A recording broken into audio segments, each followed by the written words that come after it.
Hey, let's learn some new words. Phyllis and I were talking about digging. And, we always talk about what we dig. Well, that's kind of an idea of an abstraction. You're not literally digging, but you're digging it, And then there's another kind of digging where you need to stop digging. And that's when you're finding yourself in a situation where you're yakking, and somebody in the back says, "Stop digging," because you're digging yourself into a hole. Well, the Hebrew is a very interesting language. You don't hear this very much, but the prophet that they call Zephaniah is actually Zephaniah. It's a TS. It's not a Z. It's like in the word Natsarim. It's not a Z. It's not Nazarene. It's Natsarim. That's a plural, by the way. The I-M is more than one. One would be a Natsar or a Natsari. And I'm not sorry. See how you can confuse ambiguity? Anyway, the ideas of words can be mistaken. If you just start looking up definitions, you'll find yourself on a train making words out of people's names and running them all around and picking definitions and then looking at it and going, hey, there's a secret. Well, I do have one thing. Yahuah doesn't have secrets, but Yahuah hides himself. Unless you're diligently seeking for him and you're digging into his word and asking him and begging him to reveal what he means by these words. What do you want me to do? You look at the context of the sentence. You look at the sentences before, so find out what you talked about. And he keeps saying the same things. He's calling his wife. Where are you? Why won't you obey me? He wants you to believe, but he wants you to obey as well. That means in Hebrew it's the same idea.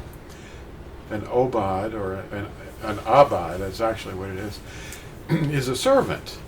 The prophet Abadiyah is, that's Yahuah's servant. Well, Zephaniah, the prophet Zephaniah, it means Yahuah hides. Well, these words that we're going to talk about today, Al Shaddai, it's a compound word. It's a title, Al Shaddai, and you're going to really be interested in this one. So what does the word Al Shaddai mean in Hebrew?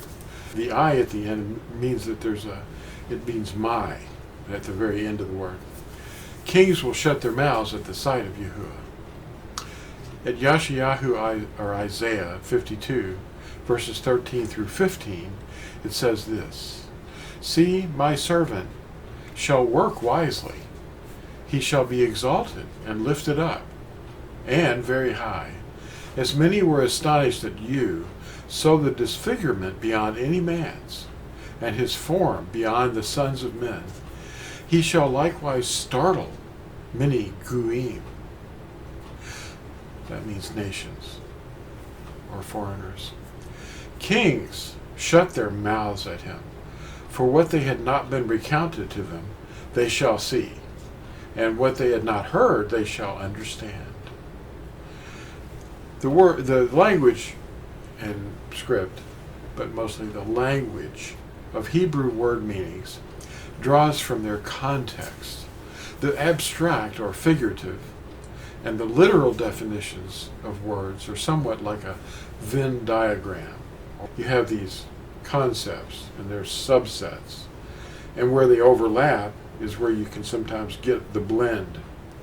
The abstract or figurative and the literal meanings of words are somewhat like this, where two or more concepts overlap.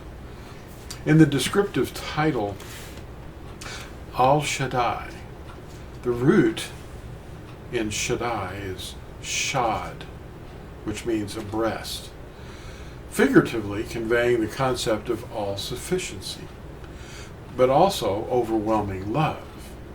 But that's one way of looking at it. The male breast has a completely different function than the female. If Arnold Schwarzenegger flexes his pectoral muscles, his chest suggests to any contenders that he can handle any demands required. So it's still kind of like that all-sufficiency thing. But it suggests power. The title Al Shaddai in translation may mean my overwhelming mighty one, or my sufficient strength, or my overwhelming strength. I think it's that one mostly. My overwhelming strength. Revelation 1:8 informs us that the speaker is our deliverer, Yahushua, and solves the Aleph Tau mystery, where he was predicting that one day we would realize that I am he. You know, it's Ani Hua, I am he. The one who has been speaking throughout time. His supremacy is unrivaled, as are his capabilities. Even death cannot separate us from his love. At Romans 8:38 through 39, we see this. For I am persuaded that neither death nor life, nor messengers, nor principalities, nor powers, neither the present nor the future, nor height nor depth, nor any other creature shall be able to separate us from the love of Yahuah, which is in Mashiach Yahusha, our Aduni. Wow. Did you hear what that just said? The love of Yahuah, which is in Mashiach Yahusha, our Aduni.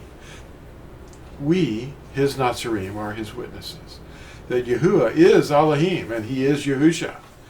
We, his Natsarim, his branches, are his witnesses that Yahuah is Elohim and he is Yahusha. Yashayahu, or Isaiah 43:10, Romans 8:38 through 39, which we just quoted, and Hebrews 1, verses 1 through 3, reveal his identity. He is the one Al Shaddai, the Aleph Tau, the Atik Yomin, which means Ancient of Days, and Al Elyon, the Most High Mighty One.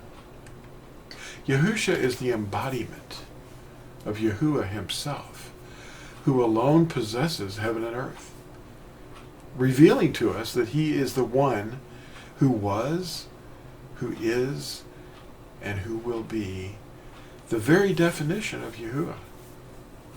Yahuah is nothing like what people expect. Thanks for watching. We'll see you in the next episode.